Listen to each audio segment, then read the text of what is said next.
Jata tije e duol mar ndiko jopuonje pacho ka TSC Nancy Macharia wacho ni gisebedo ka gindiko jopuonje sekondar 5,000 higa ka higa.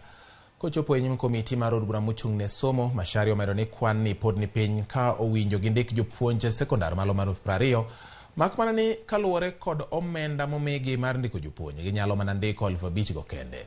Kamano bende gimedo ni ndiko jopuonje mag sekondar mana kaka gindiko jopuonj mag sekondar mana koluwore kod nok manitiere. Komiti no winjo e kind mamoko medo jopuonj ngas kod daro jopuonj kowuok e gwenge magiaye.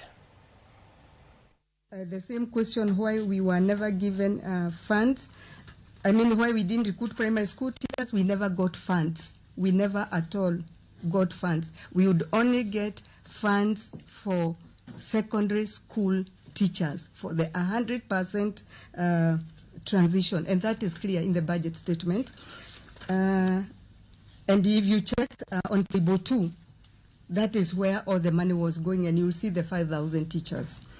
Now, about do we need funds for replacing? No, these are funded positions, because when a teacher leaves through natural attrition for whatever reason, whether they retire, they die, and so on, that position is already funded, and what we do is go to the merit list and replace that teacher. That's a continuous process.